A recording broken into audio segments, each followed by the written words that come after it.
नमस्कार, संवाद पे आपका स्वागत है। मैं हूं चेतना शर्मा आपके साथ। तो राजस्थान की राजनीति का असली चाणक्य कौन है, इस पर आज एक चर्चा करूंगी आपके साथ, किससे भी सुनाऊंगी।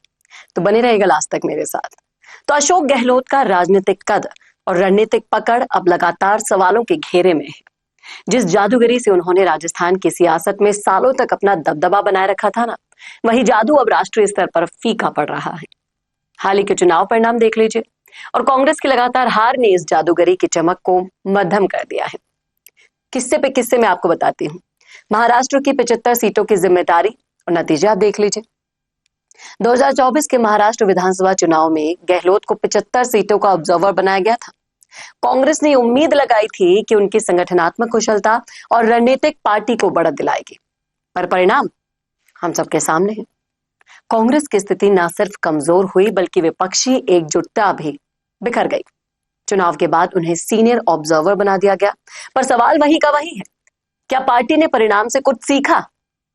जवाब दीजिएगा अगर कमेंट आपने डाला हो तो। दूसरा देखिए, हरियाणा में भी सीनियर ऑब्जर्वर बनाया गया उन्हें। एक फिर बड़ा जिम्मेदारी उनको मिली, लेकिन जो पारी हाथ में ली, रेत की तरफ फिसल गई। कांग्रेस वहां भी सत्ता की दहलीज तक पहुंचकर लौट आई। और गहलोत जी का तो ट्रैक रिकॉर्ड बताता है कि वो संगठन संभालने में माहिर है, लेकिन चुनावी रणनीति के वक्त उनका क्लासिक कांग्रेसियन अप्रोच पुराने जमाने की स्क्रिप्ट जैसा लगता है। और तो और 3 बार मुख्यमंत्री बने वो, लेकिन सरकार कभी रिपीट नहीं कर पाए। ये रिकॉर्ड भी उन्होंने साथ के साथ बनाया। अपने आप में उपलब्धि है 3 बार मुख्यमंत्री बनना, लेकिन विडंबना यह है कि वो कभी अपनी सरकार दोबारा रिपीट नहीं कर पाए। इसका मतलब साफ है कि जनता के बीच उनकी जो मैनेजमेंट स्किल भले ही काम कर लेती है, लेकिन जन समर्थन की स्थायी पकड़ वो नहीं बना पाए। अब राजनीति के चाणक्य क्यों अपना घर नहीं बचा पाए, इस पर हम चर्चा करते हैं। तो गहलोत जी को कांग्रेस का चाणक्य कहा जाता है, पर उनके बेटे वैभव गहलोत जोधपुर लोकसभा चुनाव हार गए, वो भी अपने पिता के बूथ से। जोधपुर जो कभी गहलोत का गढ़ माना जाता था, अब बीजेपी की मजबूत जमीन बन गया है। और ये केवल हार नहीं है भाई साहब, बल्कि जनसंपर्क और जमीनी कनेक्ट की कमी की मिसाल है। आपको बताएं कि 2023 के किस्से में मैं आपको बताती हूं कि राजस्थान विधानसभा चुनाव में उनके 27 मंत्री हारे थे।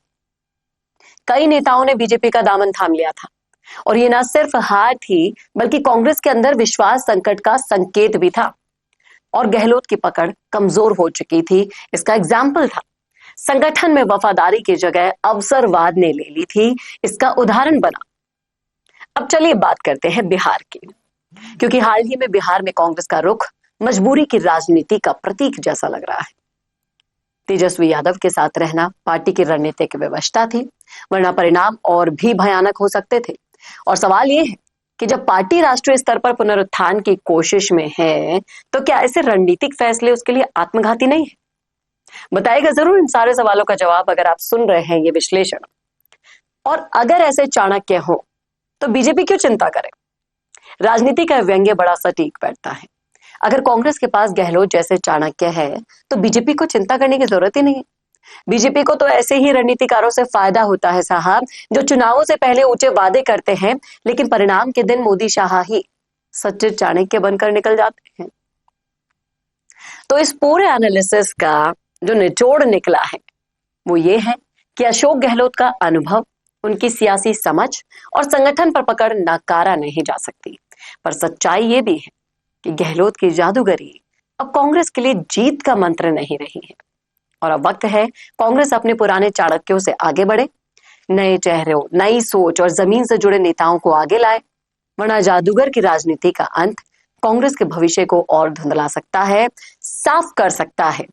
अभी भी वक्त है नए रणनीति बनाने वाले जैसे सचिन पायलट और उनकी टीम, अगर उनको पूरा भरपूर मौका मिले तो कांग्रेस आगे बढ़ सकती है।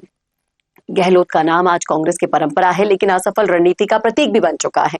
और राजनीति में समय के साथ ना जादू भी बदलना पड़ता है, पर शायद गहलोत अपने ही जादू के चक्रव्यूह में फंस चुके हैं, जिससे वो कैसे निकलेंगे ये तो आने वाला वक्त बताएगा।